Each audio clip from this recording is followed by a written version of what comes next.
it's a pretty interesting time machine to go back to. I mean, it's also kind of a weird thing because I guess it's the product of finally getting older or something. I didn't think of 1969 as that long ago. I mean, it seems to me that it's still in the zeitgeisty feeling of things.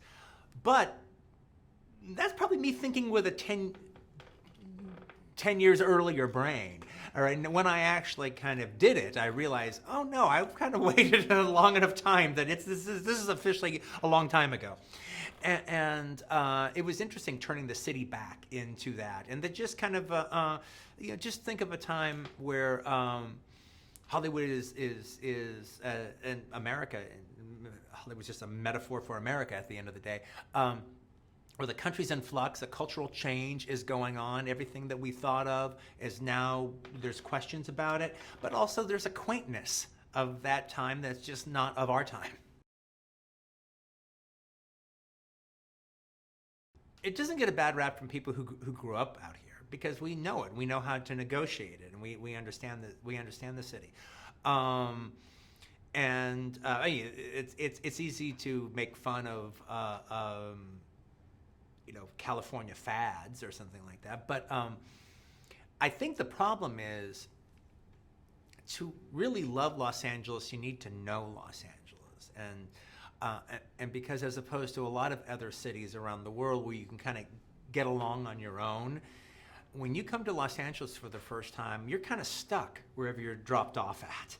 And you either need to have someone show you around and drive you around or take you around. So it's kind of hard to understand the city or find the city just by showing up and being dropped off somewhere.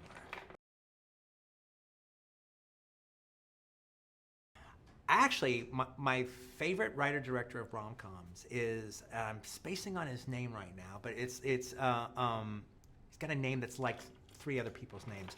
But it's the guy that always does the movies with Hugh Grant. So it's the guy that did Music and Lyrics and the guy that did 2 Week Notice.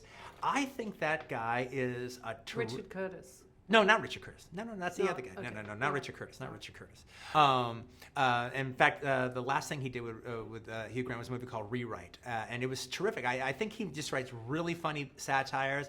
He writes just perfect dialogue for Hugh Grant, and I always like to see who's the girl that Hugh Grant's going to be with this time, and they usually they have a terrific chemistry. I guess the advice I would give myself would be during those years before I started making movies, and just keep at it. Don't give up.